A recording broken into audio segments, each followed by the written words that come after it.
আল্লাহ রাব্বুল আলামিনের এত বড় ক্ষমতা, সাগরকে নগর বানাতে পারেন, নগরকে সাগর বানিয়ে দিতে পারেন, এতিমকে রাষ্ট্রের মালিক বানায় দিতে পারেন, ধনীকে গরিব বানায় দিতে পারেন, গরিবকে ধনী বানায় দিতে পারেন, মৃত্যুকে জিন্দা করতে পারেন, জিন্দাকে মৃত্যু করে দিতে পারেন, পথের লোককে ধরে প্রেসিডেন্ট বানায় দিয়া ফুলের মালা দিয়া গলা থেকে পা পর্যন্ত ভরে দিতে পারেন। আবার আল্লাহ যদি নারাজ হয়ে যান, প্রেসিডেন্টের ফুলের মালার পরিবর্তে জুতার মালা গলায় দিয়া জেলখানার মধ্যে ঢুকাইয়া দিতে পারেন। তাহলে ক্ষমতাটা কার? বিশ্বাস করেন?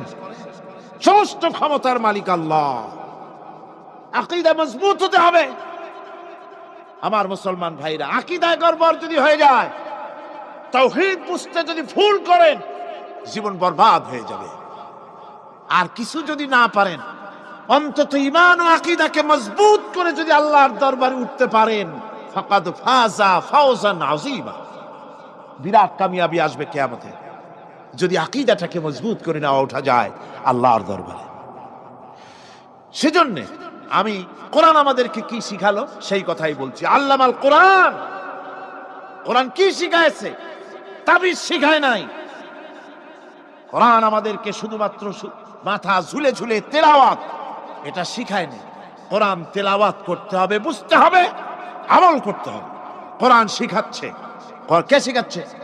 কোরআন। তার মানে কে? আল্লাহ। কে শিখাচ্ছেন? আল্লাহ সুবহানাহু ওয়া তাআলা শিখাচ্ছে। বান্দা শোনো ভালো করে। ওয়াইয়ামসাসকাল্লাহু বিদুররিন ফালা কাশিফা লাহু ইল্লা হুয়া। আল্লাহ যদি তোমার কোনো ক্ষতি সাধন করতে চান, তাহলে সেই ক্ষতি থেকে তোমাকে কেউ রক্ষা করতে পারবে না। এটা হবে ঈমান। এটা কি? এই ঈমান যদি মনের মধ্যে আসে, আপনি বিরাট শক্তিশালী বিপ্লবী শক্তিতে পরিণত হয়ে যাবেন। আপনার যদি ঈমান থাকে যে দুনিয়ার কোন গুলির উপরে, কোন বুলেটের উপরে যদি আমার নাম লেখা থাকে, সারা পৃথিবী ওই গুলিবিদ্ধ হওয়া থেকে আমাকে বাঁচাইতে পারবে না।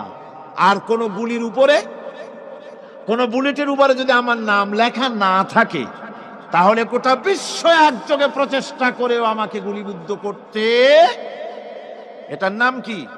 ঈমান।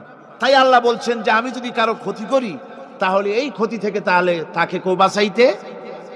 ওয়াইয়ামসাসকা বিখাইরিন ফাহুয়া আলা কুল্লি শাইইন কাদির। আর আল্লাহ রাব্বুল আলামিন যদি কারো কল্যাণ করতে চান, তাহলে তার কল্যাণকে কেউ ফিরায় দিতে পারে না। কল্যাণ থেকে কেউ কাউকে কল্যাণ থেকে মাহরুম করে দিতে পারে না।